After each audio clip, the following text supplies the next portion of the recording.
اور ذات منصب و مال، دولت مند بھی ہے اور عہدے والی بھی ہے، منصب والی بھی ہے. آپ بتاؤ کسی لڑکی میں یہی چیزیں دیکھی جاتی ہیں. اگر خاندان اچھا ہے، ذات نسب بھی ہے، 4 چیزیں تھی اس میں، خاندان اچھا، خوبصورت، منصب کوئی عہدہ بھی ہوگا اور پیسہ بھی. آپ کو اگر کوئی ایسا رشتہ ملے لڑکی میں 4 کوالٹی ہوں، چھوڑو گے آپ؟ دنیا چھوڑ دو گے، رشتہ کیا ہو گیا بھائی؟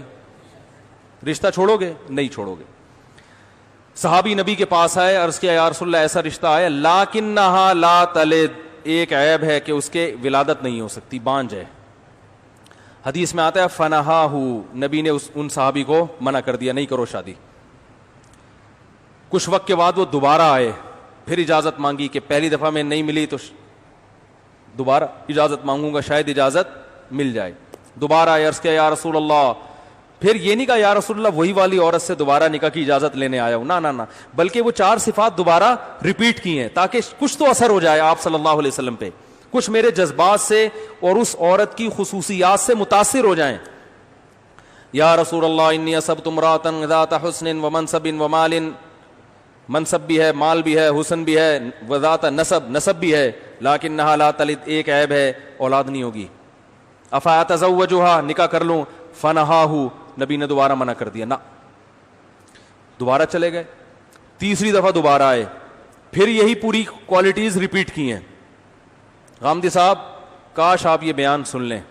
یا رسول اللہ، اور یہ وہ دور ہے جب صحابہ کے پاس کھانے کو روٹی، بولو بھائی، نہیں. نبی یہ پوچھ لیتے کہ تمہارے پاس اگر پیسے نہیں ہیں، غریب ہو تو کر لو، تمہارے پاس تو ویسے ہی بچوں کو کھلانے کے لیے نہیں ہے، اور یہ آلو پیاز ٹماٹر کی طرح بچے تھوڑی پیدا کرتے چلے جائیں گے. پہلے اپنی جیب دیکھو، پاکٹ منی دیکھو، ہیں جیب میں کچھ ہے نہیں اور کہہ رہے ہو بانجھ عورت ہے تو کیا شادی کا؟ تمہیں تو بھائی خوش ہونا چاہیے، تمہارے پاس تو ویسے ہی کچھ نہیں ہے. کچھ بھی نہیں نبی نے پوچھا کہ مالدار ہو یا غریب. اس چیز کو انسان نے نکاح کے معاملے میں اسلام نے اہمیت ہی نہیں دی ہے. تیسری دفعہ دوبارہ آئے نبی صلی اللہ علیہ وسلم کے پاس، انی اصبت امرأۃ ذات حسن، خوبصورت بھی ہے، مالدار بھی ہے. ہمارے پاس آتی، ہم کہتے تو ہٹا بے میری کرا ہم تو یہی بولتے ابے ہٹ یہاں سے، تو نمبر دے یار مجھے اس کا. ایسے جذبات آتے ہیں نا. آپ کے کیا جذبات ہیں وہ آپ کے چہروں سے پتہ چل رہا ہے. تیسری دفعہ نبی سے عرض کیا یا رسول اللہ خوبصورت بھی ہے، دولت مند بھی ہے، خاندان بھی بہت اونچا اور منصب اور عہدہ بھی اونچا ہے. آپ نے تیسری دفعہ بجائے اس کے کہ ان کے جذبات سے آپ متاثر ہو کے کہتے چلو اتنا ہی دیر، کوئی حرام تھوڑی ہے، لیکن نبی ایک سبق دلانا چاہ رہے ہیں، کوئی حرام تھوڑی ہے بانجھ عورت سے نکاح کرنا. تو آپ یہ کہہ دیتے بھائی کوئی میں نے کب کہا کہ ناجائز ہے، اگر اتنا ہی شوق ہے تو کر لو. نہ، نبی نے فرمایا، تیسری دفعہ منع کرنے کے بجائے ایک اور جملے کا اضافہ کر دیا، فنہاہ وقال تزوج الودود الولود، فرمایا ایسی عورت سے نکاح کرو جو بے پناہ محبت کرتی ہو، الولود اور بہت کثرت سے بچے جنتی ہو، فإنی مکاثر بکم الامم، قیامت میں تمہاری کثرت پہ فخر کروں گا کہ میرے فالوورز دنیا میں اتنے زیادہ تھے. کیونکہ ایمان والا بچہ پیدا ہو جانا ایک مسلمان تو آج دنیا میں جتنے مسلمان ہیں، آپ بتاؤ ہمارے ماں باپ اگر نسل روکتے تو آج اتنے مسلمان ہوتے؟ میں برما میں تھا، میں نے وہاں بیان کیا، پوری مسجد بھری ہوئی تھی. میں نے کہا مجھے ایک بات بتاؤ، آپ لوگ کتنے فیصد؟ انہوں نے کہا 20% ہیں، ویسے زیادہ لیکن گورنمنٹ کی کیلکولیشن کے مطابق 20%. میں نے کہا یہ 20% جو آپ برما میں مسلمان ہو اور آپ پہ ظلم ہو رہا ہے، تو مجھے یہ بتاؤ یہ 20% کیوں ہو؟ کیا کسی نے دعوت دے کر آپ کو مسلمان بنایا ہے؟ کہنے لگے نہیں، ان میں تو چند ایک ہی ہوں گے جو کنورٹڈ ہیں. میں نے کہا اس لیے ہو کہ آپ کے والدین نے نسل نہیں روکی، باپ دادا نے بھی نہیں روکی، والدین بھی. اگر آپ کے والدین اور باپ دادا 2 بچے پیدا کر کے جاتے تو آج آپ 10% ہوتے. تو برما میں مسلمان جتنا پٹ رہے ہیں اس سے دگنا پٹتے ہیں، کیونکہ ڈیفنس کی ابھی تو پھر بھی ایک بڑی آبادی ہے نا، ڈر ہوتا ہے کہ یہ امڑ کے نہ آ جائیں، اور زیادہ ظلم ہوتا.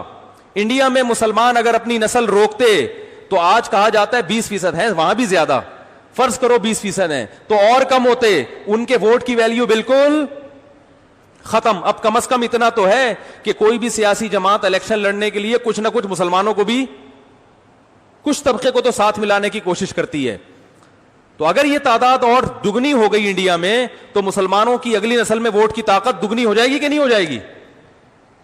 تو غامدی صاحب کو کہنا چاہیے تھا کہ انڈیا کے مسلمانوں، ہندو جو ہمیشہ جو متعصب ہندو جیتتے ہیں اس کی وجہ یہ ہے کہ ان کی تعداد، ان کا ووٹ بینک انڈیا میں زیادہ ہے. آپ بہت تیزی کے ساتھ نسل بڑھاؤ تاکہ اگلی نسل میں آپ کا ووٹ بینک، اس کی قوت بڑھ جائے.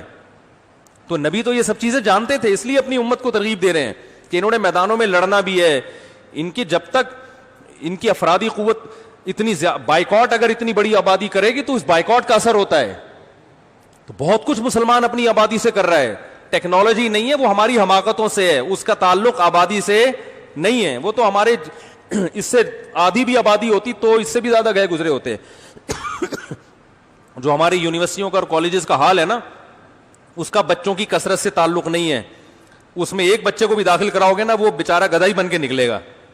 وہ تو سسٹم ایسا ہے نا، گدھے بندے ہوئے ہیں. آپ دیکھ لو سندھ کے، میں نے خود واٹس ایپ پہ آگے شیئر کی ہیں، وہ اسکول دکھایا اس میں گدھے بندے ہوئے ہیں. جب ایجوکیشن کا یہ حال ہو تو پھر ایک بچہ ہو یا 1000 ہو، وہ گدھے کے گدھے ہی ہوں گے. تو خیر میں جلدی سے بات کمپلیٹ کروں. نبی صلی اللہ علیہ وسلم کے پاس آئے. اب اس حدیث میں چند چیزیں ہیں. نمبر 1، سوال پیدا ہوتا ہے جب ایک بانجھ عورت کا رشتہ ان صحابی کو میسر آیا تھا تو نبی سے پوچھنے کیوں آئے؟ وہ یقیناً ان کو معلوم تھا کہ اس کے ولادت نہیں ہوگی اور نبی صلی اللہ علیہ وسلم امت سے نسل بڑھانا چاہتے ہیں، تو اس لیے احتیاط اسی میں ہے کہ ایک دفعہ پہلے پرمیشن لے لو. اس سے پتہ چلتا ہے کہ اولاد بڑھانا یہ اتنی اسلام کا اہم حکم ہے کہ صحابہ میں یہ پہلے سے مشہور اور معروف چیز تھی، ورنہ پوچھنے کی ضرورت کیا تھی. نمبر 2، ایسا اتفاق ہوتا نہیں ہے کہ ایک عورت بانجھ ہو مگر باقی ساری کوالٹیز ہوں اس کے اندر. ایسا ہوتا ہے کیا؟ ساری صفات ایک عورت میں اکٹھی تھوڑی ہوتی ہیں، بس ایک عیب ہو کہ بانجھ ہو. تو یہ معلوم ہوتا ہے کہ یہ واقعہ دور نبوت میں اللہ کی طرف سے وجود میں لایا گیا ہے تاکہ پروفیسر غامدی جیسے لوگ، اللہ کو پتا تھا پیدا ہوتے رہیں گے، تو اللہ نے بتا دیا کہ اتنی ساری کوالٹیز کو نظر انداز کر دیا گیا ہے نسل کی خاطر. یعنی نسل بڑھانا اتنی اہم چیز ہے کہ عورت کی تمام صفات ایک طرف، سب سے اہم صفت کیا ہے کہ وہ نسل بھی دے گی کہ نہیں دے گی. یہ عورت کی تمام کوالٹی، اس کی ایجوکیشن، اس کا خاندان، اس کا حسن و جمال، یہ سب ایک طرف ترازو کے ایک پلڑے میں، اور ایک کوالٹی کیا ہے کہ وہ نسل بڑھائے گی، یہ دوسرے پلڑے میں. تو یہ دوسرا پلڑا شریعت کی نظر میں وزنی اور فطرت کی نظر میں بھی ہے. نکاح کا بنیادی مقصد کیا ہے؟ دنیا میں جہاں بھی نر اور مادہ کا ملاپ ہوتا ہے اس کا بیسک مقصد میڈیکل سائنس کہتی ہے نسل کو کیا ہے؟ بڑھانا ہے. تو انسانوں میں بھی یہی قانون ہے. تو جب وہ بیسک مقصد ہی حاصل نہیں ہو رہا تو ضمنی فائدے تو حاصل ہوں گے، بنیادی مقصد حاصل نہیں ہوگا.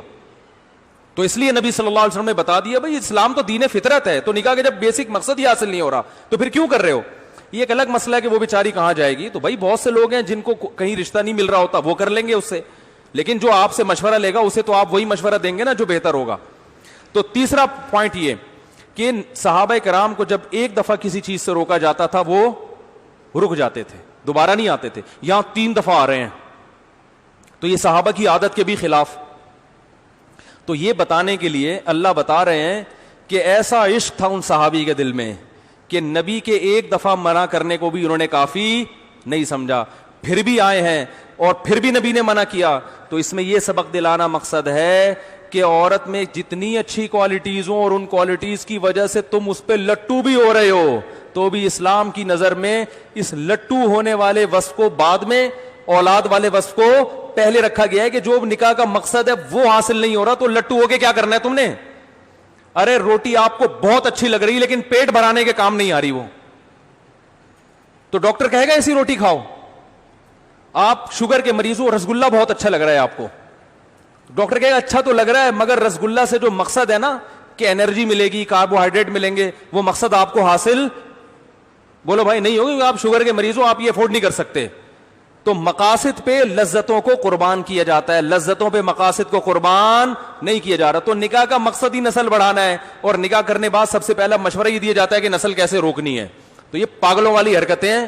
اللہ کا شکر ہے اللہ نے ہمیں قرآن و حدیث پر چلنے کی توفیق عطا فرمائی. اور چوتھے پوائنٹ یہ پتہ چلتا ہے کہ تیسری دفعہ میں جب بھی کوئی اجازت لینے کے لیے آتا ہے تو یا تو منع نہیں کیا جاتا یا منع کیا جاتا ہے تو نرم انداز سے. جیسے ہمارے پاس اگر کوئی آئے گا تو ہم تیسری دفعہ میں کہہ دیں گے یار اب اتنا بھی دل چاہ رہا ہے تو بہتر تو یہی ہے کہ نہیں کرو, لیکن اگر چلو کرنا ہے تو ٹھیک ہے. یہ ہوتا ہے نا. لیکن بجائے اس کے کہ نبی نے نرم کرنے کے انداز کو نرم, منع کرنے کے انداز کو نرم کیا, نہ بلکہ منع کرنے کے انداز کو پچھلی 2 مرتبہ سے زیادہ سخت کر دیا, اور سختی. فرمایا نہیں, بلکہ کیا ہے کہ میں یہ کہہ رہا ہوں کہ ایسی عورت, تم یہ کہہ رہے ہو بانجھ ہے, تو صرف بانجھ نہ ہونا بھی کافی نہیں ہے. میری خواہش یہ ہے کہ ایسی عورت ہو جو محبت بھی کرے, کیونکہ جب محبت کرتی ہے نا عورت, پھر وہ چاہتی ہے کہ میرے شوہر سے اولاد ہو. طلاق لینے کا پروگرام ہو تو پھر وہ اولاد نہیں چاہتی, یا وہ ٹرائی کر رہی ہو کہ دیکھوں اس میاں کے ساتھ رہتی ہوں, ایک آدھ بچہ پیدا کر لیا, پھر دیکھتے ہیں اگر بن پڑی تو ٹھیک ہے, نہیں تو پتلی گلی سے نکل لیں گے. جو ٹوٹ کے محبت کرتی ہے وہ تو چاہتی ہے کہ میرا گھر کیا ہو, آباد ہو, بھائی اب اسی کے ساتھ رہنا ہے. تو آپ نے فرمایا ایسی عورت سے نکاح کرو جو محبت بھی کرے اور کثرت سے بچے جنے. اس عنوان میں آپ نے بتا دیا کہ میں صرف بچے جننے والی عورت سے نہیں, کثرت سے بچے جننے والی عورت سے نکاح کی ترغیب دے رہا ہوں. تو جو پیغمبر یہ چاہتا ہو کہ صرف بچے نہ جنے بلکہ کثرت سے جنے, وہ ایسی عورت پہ نکاح پہ کیسے خوش ہوگا جو بانجھ ہو. تو یہ بتا دیا کہ تیسری دفعہ جب آئے ہو نا تو اب 300 دفعہ بھی آؤ گے تو اجازت نہیں دوں گا. اس عنوان میں آپ نے یہ بتا, تبھی وہ چوتھی دفعہ نہیں آئے پھر. اور یہ بھی مسئلہ یاد رکھیں, اس پر امت کا اجماع ہے کہ بانجھ عورت سے نکاح جائز ہے, کوئی گناہ نہیں ہے. پوری امت کا اجماع ہے, کیونکہ نکاح جن عورتوں سے اللہ نے حلال کرا دی اس میں بانجھ عورتیں بھی داخل ہیں. تو سوال پیدا ہوتا ہے جب حرام بھی نہیں ہے تو نبی اتنی شدت سے منع کیوں کر رہے ہیں؟ تو علماء کہتے ہیں صرف یہ بتانے کے لیے کہ میں اپنی امت سے نسل کی کثرت میں کتنا زیادہ حریص ہوں, میں کتنا زیادہ انٹرسٹڈ ہوں, کتنا زیادہ مجھے رغبت ہے کہ میری امت نسل بڑھائے. تو بھائی قرآن و حدیث کو اپنے حساب سے مت ڈھالو, خود کو قرآن و حدیث کے حساب سے